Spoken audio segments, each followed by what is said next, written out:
As you guys can see in my Play Store, there is no menu button. There used to be a menu button right beside my search bar at the left corner. There used to be three line, but it's disappeared. In the recent update of Google Play Store, they removed the menu button. So now if you want to access all those settings from those menu buttons, like from where you can update all your apps and see all the apps, there is a bit different method to go to it. Like, you can still go to it, but the method of approach is different, as there is no three line over here.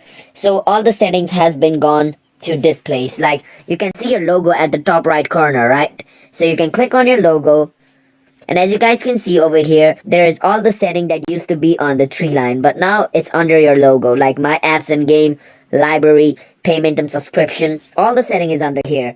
You can click on my apps and games and see all this setting which used to be on the menu button. So yeah, the new update just changed its location, but the setting is simple. It's just under your profile, which is at the top right corner.